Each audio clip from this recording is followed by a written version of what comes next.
Hi friends, welcome back to master Manju Bijivemula. నేను మీ మంజుని. ఈరోజు మన రెసిపీ వచ్చేసి అరటికాయ వేపుడు. ఇది పప్పుచారు, పప్పులోకి సైడ్ డిష్గా చాలా బాగుంటుంది. మీరు కనుక ఫస్ట్ టైం మన వీడియో చూస్తున్నట్లయితే ప్లీజ్ లైక్ చేసి సబ్స్క్రైబ్ చేసుకోండి ఫ్రెండ్స్. మరి లేట్ చేయకుండా వీడియోలోకి వెళ్ళిపోదాము. మనం ఎందులో అయితే అరటికాయ ముక్కలను బాయిల్ చేసుకోవాలనుకుంటున్నామో ఆ బౌల్ తీసుకొని అందులోకి టీ గ్లాస్ వాటర్ తీసుకొని కొద్దిగా సాల్ట్ వేసుకొని పక్కన పెట్టుకుందాము. నేను ఇక్కడ 2 అరటికాయలు తీసుకున్నాను. పైన తోలంతా పీల్ చేసుకొని ఇలా సన్న ముక్కలుగా కట్ చేసుకొని మనం సాల్ట్ వాటర్ తీసుకున్నాం కదా, అందులో వేసేసుకుందాము. ఇలా సన్నగా అన్ని ముక్కలను కట్ చేసుకున్నాక ఇందులోకి కాస్త పసుపుని యాడ్ చేసి స్టవ్ మీద పెట్టుకుందాం. ఇది మూత పెట్టేమి ఉడికించాల్సిన అవసరం లేదండి. 2 నిమిషాల్లోనే ఇది తొందరగా కుక్ అవుతుంది.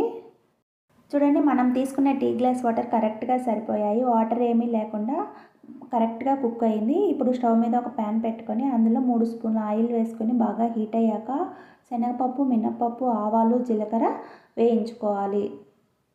ఇందులోనే కొద్దిగా కరివేపాకు వేసి దీన్ని కూడా కాసేపు ఫ్రై చేసుకున్నాక ఇందులోకి సన్నగా కట్ చేసి పెట్టుకున్న ఆనియన్, పచ్చిమిర్చి ముక్కలు వేసి వీటిని ఎర్రగా వేయించుకోవాలి.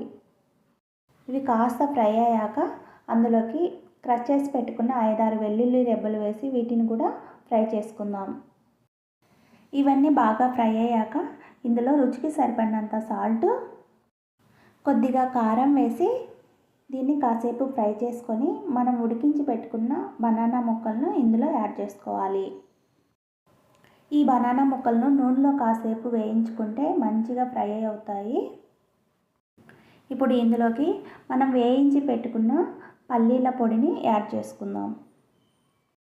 ఈ పల్లి పొడి మరీ మెత్తగా ఆడించుకోకూడదండి. ఇలా కొంచెం పలుకుగా ఆడించుకొని ఇందులోకి యాడ్ చేసుకొని ఒకసారి బాగా మిక్స్ చేసుకొని సర్వ్ చేసుకుంటే ఎంతో టేస్టీగా ఉండే బనానా ఫ్రై రెడీ అయింది. ఇందులో ఫైబర్ ఎక్కువగా ఉంటుంది కాబట్టి ఆరోగ్యానికి కూడా చాలా మంచిది.